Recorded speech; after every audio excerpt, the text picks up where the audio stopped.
Hola, muy buenos días a todos. Espero que se encuentren muy, pero muy bien y como siempre con muchas, pero muchas ganas de aprender este bonito tema de la medicina que es la fisiopatología de la hipertensión arterial, segunda parte.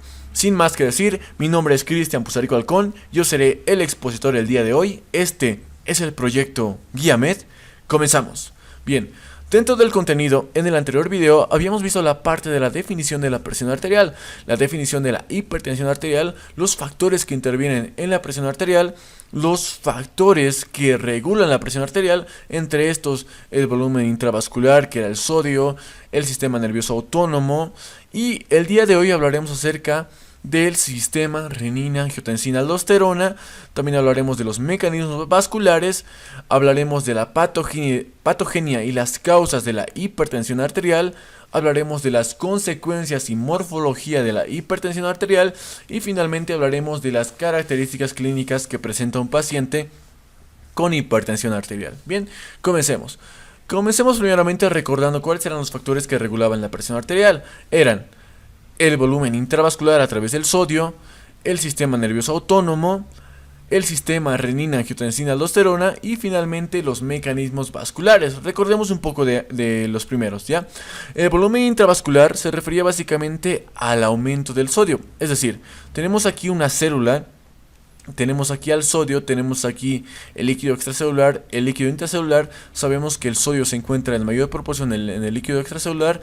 Y lo que pasaba en el volumen intravascular era que había un aumento, en este caso, de sodio dentro del organismo. Al haber un aumento de sodio dentro del líquido extracelular en sí, provocaba que este sodio pase al líquido intracelular y en ahí el sodio provocaba un aumento del volumen de la célula, y si el volumen de la célula aumentaba provocaba un aumento del gasto cardíaco y este gasto cardíaco provocaba un aumento de la presión arterial. Lo que hacía el organismo para equilibrar o lograr regular en este caso la presión era la natriuresis. ¿Qué es la natriuresis? No es nada más que la eliminación de sodio a través de la orina, es decir, eliminación de sodio juntamente con la orina, ¿ya?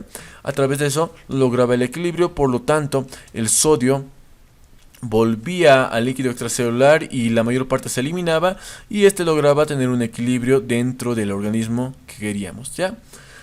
En la primera parte, aumento de la cantidad de sodio equilibrado por la natriuresis, ¿ya?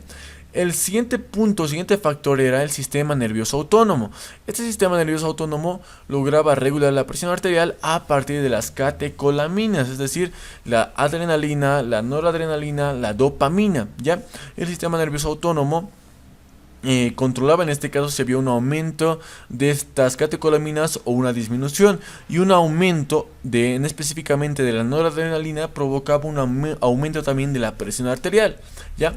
Al aumentarse la noradrenalina aumentaba la presión arterial, y esta catecolamina, que es la noradrenalina, aumentaba generalmente cuando había un estrés en la persona, ¿ya? Ahí es por eso que denominan la hormona del estrés, y al aumentar el estrés aumentaba la hormona y por lo tanto también aumentaba la presión arterial, ¿ya? Ahora continuemos hablando acerca del sistema renina-angiotensina-aldosterona y los mecanismos vasculares. Dentro del sistema renina-angiotensina-aldosterona básicamente va a funcionar de manera contraria al volumen intravascular. En este caso, el sistema renina-angiotensina-aldosterona se va a activar generalmente cuando va a haber una presión arterial bastante disminuida o baja, es decir, va a haber hipotensión. En ese momento se va a activar la renina, ¿ya? Y no va a ser la única forma por la que se puede activar la renina. También se va a activar cuando va a haber una disminución, en este caso, del filtrado glomerular. Por lo tanto, si hay una disminución del filtrado glomerular, va a haber una pérdida masiva de sodio. Es decir, si hay una pérdida de sodio, se activa la renina. También a partir del aumento de las catecolaminas, que van a venir a partir de una estimulación simpática, es decir, la adrenalina, la noradrenalina. Si hay un aumento de estas, la renina también se llegaba a activar, ¿ya? ¿Y qué es la renina? No es nada más que una estructura sintetizada a partir de las células yuxtaglomerulares o de las células mioepiteliales, ¿ya? Y esta renina, ¿qué es lo que va a hacer? La principal función de la renina va a ser escindir en este caso al angiotensinógeno plasmático, ¿ya? La renina entonces escinde al angiotensinógeno plasmático o angiotensinógeno, y este angiotensinógeno nos va a dar lugar en este caso a la angiotensina 1, ¿ya? Así ya estamos logrando cumplir el sistema renina-angiotensina-aldosterona. Una vez que tenemos a la angiotensina 1, no cumple muchas funciones, pero la primordial que nos va a interesar en la presión arterial va a ser que con ayuda de la enzima convertidora de angiotensina, que es la ECA, que se encuentra en la circulación pulmonar, va a llegar a dar lugar a la angiotensina 2, es decir, la angiotensina 1 con ayuda de la ECA da lugar a la angiotensina 2, ¿ya? Y esta angiotensina 2 es la que más nos interesa dentro de esta patología. ¿Por qué? Porque va a cumplir funciones primordiales. Entre las primeras funciones va a ser inducir a la contracción vascular, la siguiente va a ser estimular la secreción de aldosterona y finalmente va a aumentar la reabsorción tubular. La primera, ¿cómo va a inducir a la contracción vascular? Va a inducir fácilmente, ya que la angiotensina 2 es un potente vasoconstrictor, por lo tanto lo va a hacer con mucha facilidad. Después va a estimular la secreción de la aldosterona y el aumento de la reabsorción ósea, como lo va a lograr a partir de la segunda función que tiene esta angiotensina 2, es decir, estimula la secreción de aldosterona, se secreta la aldosterona, que va a ser esta, y esta aldosterona va a cumplir dos funciones principales, que son aumentar la presión arterial y también aumentar la reabsorción tubular. Es así que la angiotensina 2 logra cumplir sus tres funciones. Y si se dan cuenta, entonces, en el resumen, el sistema renina-angiotensina-aldosterona se activa cuando hay una presión arterial baja, disminución del filtrado glomerular o aumento de catecolaminas, y la principal función de esta es aumentar la presión arterial a partir de la aldosterona y provocar vasoconstricción vascular, es decir, una retención del sodio que se está perdiendo dentro del organismo, ¿ya? Ahora veamos un ejemplo de qué es lo que pasa. Tenemos aquí una célula, tenemos el líquido extracelular, tenemos el líquido intracelular y tenemos aquí la presencia de sodio. Sabemos que el sodio se encuentra en mayor parte en el líquido extracelular y en el líquido intracelular se encuentra en menor parte. ¿Qué es lo que va a pasar? Generalmente el organismo se encarga en este caso de reabsorber cantidades de sodio necesarias para el organismo. Pero, ¿y qué es lo que pasa cuando el organismo tiene que secretar ese sodio? Lo secreta de manera adecuada a partir de los túbulos contorneados, es decir, el sodio se secreta tanto del líquido extracelular como del líquido intracelular. Pero ¿qué es lo que va a pasar cuando la persona deja de ingerir sal o deja de ingerir, en este caso, sodio, y hay una disminución de sodio? Lo que va a pasar es que la célula se va a ver así, como lo estamos viendo a continuación. Se va a ver totalmente en este caso sin sus iones necesarios, en este caso sin el sodio necesario en el líquido extracelular ni en el líquido intracelular. En ese momento, cuando hay una pérdida en este caso de sodio debido a que no hay consumo o ingesta de sodio, el organismo se activa el sistema renina-angiotensina-aldosterona, y hemos dicho que la principal función del sistema renina-angiotensina-aldosterona era la que hemos dicho que era la reabsorción tubular, es decir, va a provocar que haya una reabsorción dentro de estos túbulos, por lo tanto va a provocar una retención, en este caso, de sodio, y el sodio que estaba por ser eliminado va a volver al organismo para lograr el equilibrio que queremos. Es decir, hay una menor ingesta de sodio, por lo tanto el organismo ordena que haya una reabsorción del sodio para continuar con el equilibrio dentro del organismo hasta que la persona vuelva a ingerir cantidades de sodio adecuadas, ¿ya? Y así logra aumentar la presión arterial, y con esto logramos el equilibrio dentro del organismo, ¿ya? El siguiente factor que regulaba la presión arterial son los mecanismos vasculares. Los mecanismos vasculares no son nada más que cambios que pueden sufrir las arterias, ¿ya? Por ejemplo, tenemos aquí una arteria, le hacemos un corte longitudinal y nos va a dar como resultado a esto, ¿ya? Aquí es la luz por donde circula generalmente la sangre, ¿Qué es lo que va a pasar cuando un paciente sufre de hipertensión arterial?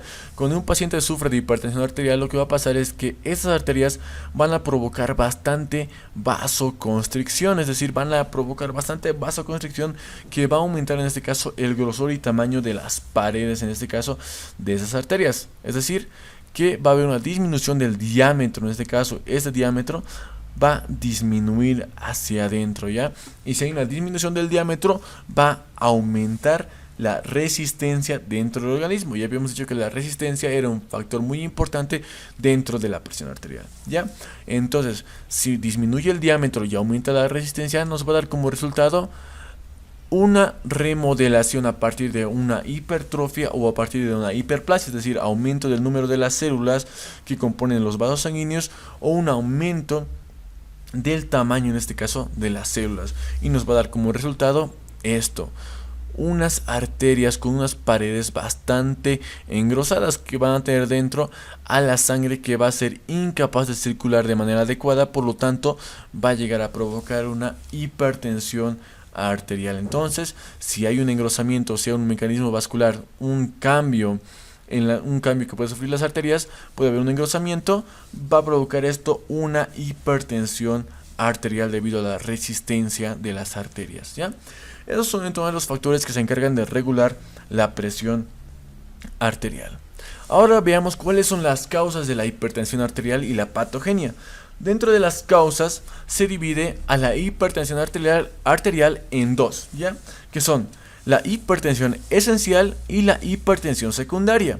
La hipertensión esencial es la más común, ya que está presente en un 90 a 95% de los casos de personas que tienen hipertensión arterial. Se debe a una hipertensión esencial. ¿Qué quiere decir esto? Que puede darse debido a múltiples factores, y para eso vamos a nombrar los factores a continuación, ¿ya? Puede ser, hemos dicho, la hipertensión esencial idiopática, y los principales factores van a ser estos. Puede haber factores genéticos, que quiere decir que hay una falla, en este caso en los receptores de angiotensinógeno, que provoque una elevación de la hipertensión arterial. Otra causa puede ser una disminución o reducción, en este caso, de excreción renal. ¿Qué quiere decir esto? Que los riñones no están eliminando orina y sodio de manera adecuada, por lo tanto hay una retención involuntaria que va a provocar una elevación de la presión arterial, ¿ya? También pueden haber influencias vasoconstrictores. ¿Qué quiere decir esto? Básicamente van a ser los factores de los cambios estructurales que va a sufrir un vaso sanguíneo o una arteria. Los factores, los cambios estructurales que pueden sufrir, como hemos dicho anteriormente, a través de la hiperplasia o hipertrofia, pueden provocar una vasoconstricción que va a provocar resistencia y elevación de la presión arterial, ¿ya? Y el factor más importante dentro de la hipertensión esencial eran los factores ambientales. ¿Por qué? Porque dentro de esos factores ambientales tenemos principalmente la obesidad. Las personas obesas son más propensas a tener hipertensión esencial o hipertensión arterial. También las personas que consumen tabaco, las personas que no realizan actividades físicas o hay una inactividad física dentro de las personas, son propensas a sufrir hipertensión arterial. También las personas que están en constante estrés a partir de las catecolaminas, que ya lo habíamos dicho antes. Y el mayor factor que habíamos mencionado, la ingesta masiva de sal o de cloruro de sodio, que provocaba un desequilibrio dentro del organismo, ¿ya? Esas son las principales causas entonces de la hipertensión esencial. Ahora pasemos a la hipertensión secundaria. La hipertensión secundaria solamente está en un 5 a 10% de los casos de hipertensión, pero no es menos importante, ¿ya? Las principales causas de esta puede ser una hipertensión renovascular. ¿Qué quiere decir esto?